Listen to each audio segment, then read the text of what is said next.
πόλεμοι του κράτους, να κλείνουν οι δρόμοι, να τρέμει όποιος χέρι τολμά και σηκώνει. Μας παίρνουν με βία τη ξενιασιά, μας φύτευσαν φόβο, μα φυτρώσαν φτερά.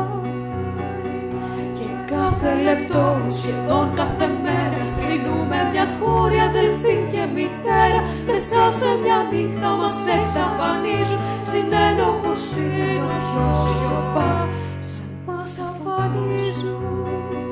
Για εκείνες τις νύχτες που γύριζα μόνη, στη θέα μιας μορφής το αίμα μου να παγώνει. Για όλα τα χέρια που σφίγγουν κλειδιά, γινόμαστε όλες μαζί μια γροθιά. Και άμα δεν έχεις το σώμα με πάνω, δεν σου πέφτει λόγος που πάω και τι κάνω. Δεν είναι αγάπη ο πόνος και η βία, όλες απαντάμε, αν αγγίξεις μία.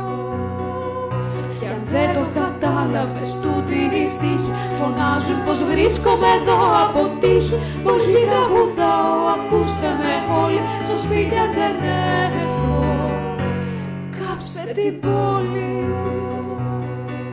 Με λένε Ανίσα Καρολάιν Ελένη, με σκότωσε το σύστημα που τους ξεπλένει. Η Μητσεύριε, η Ζάκη, η Μαρία, νεκταρία ανθή ζωή, αδαμαντία. Στο όνομά μου γράψτε νέα ιστορία.